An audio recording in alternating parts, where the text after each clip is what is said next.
Good morning, friends. Happy Thursday. Today I have a story called Wemberly Worried by Henkes. Wemberly worried about everything. Big things, little things, and things in between. Wemberly worried in the morning, she worried at night, and she worried throughout the day. "You worry too much," said her mother. "When you worry, I worry," said her father. "Worry, worry, worry," said her grandmother. "Too much worry." At home, Wemberly worried about the tree in the front yard, and the crack in the living room wall, and the noise the radiators made. At the playground, Wemberly worried about the chains on the swings, and the bolts on the slide, and the bars on the jungle gym. And always she worried about her doll, Petal. "Don't worry," said her mother. "Don't worry," said her father. But Wemberly worried. She worried and worried and worried. When Wemberly was especially worried, she rubbed Pearl's ears. Wemberly worried that if she didn't stop worrying, Petal would have no ears left at all. On her birthday, Wemberly worried that no one would come to her party. "See," said her mother, "there was nothing to worry about." But then Wemberly worried that there wouldn't be enough cake. On Halloween, Wemberly worried that there would be too many butterflies in the neighborhood parade.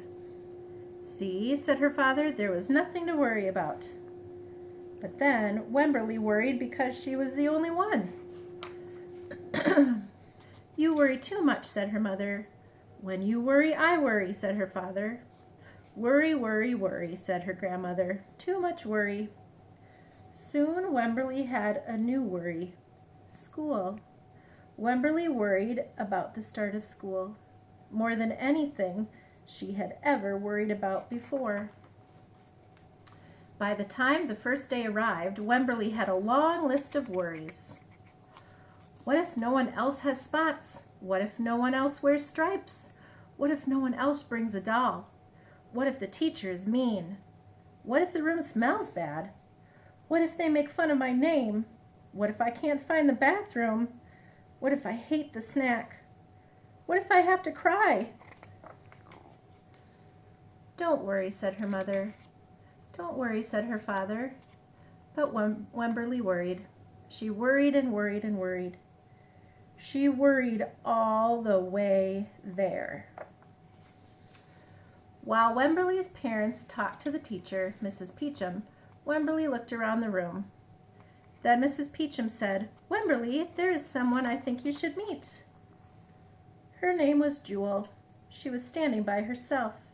She was wearing stripes, and she was holding a doll. At first, Wemberly and Jewel just peeked at each other. "This is Petal," said Wemberly. "This is Niblet," said Jewel. Petal waved. Niblet waved back. "Hi," said Petal. "Hi," said Niblet. "I rub her ears," said Wemberly. "I rub her nose," said Jewel. Throughout the morning, Wemberly and Jewel sat side by side and played together whenever they could. Petal and Niblet sat side by side too. Wemberly worried, but no more than usual, and sometimes even less. Before Wemberly knew it, it was time to go home. "Come back tomorrow," called Mrs. Peachum as the students walked out the door. Wemberly turned and smiled and waved. "I will," she said. "Don't worry." The end. All right, boys and girls, I have a couple questions for you to think about with your family. Do you ever worry? Do you remember your very first day of preschool? Were you worried on that day? And how did that turn out? What are some things that you worry about? Maybe moms and dads and brothers and sisters can share their answers too. What do you do when you feel worried? Wemberly had a doll or an animal that she liked to rub the ears on when she felt worried. Do you have a blankie or a doll or something that helps you feel less worried? All right, boys and girls, I'm glad you joined me today. Remember that Jesus loves you all the time, no matter what. Bye.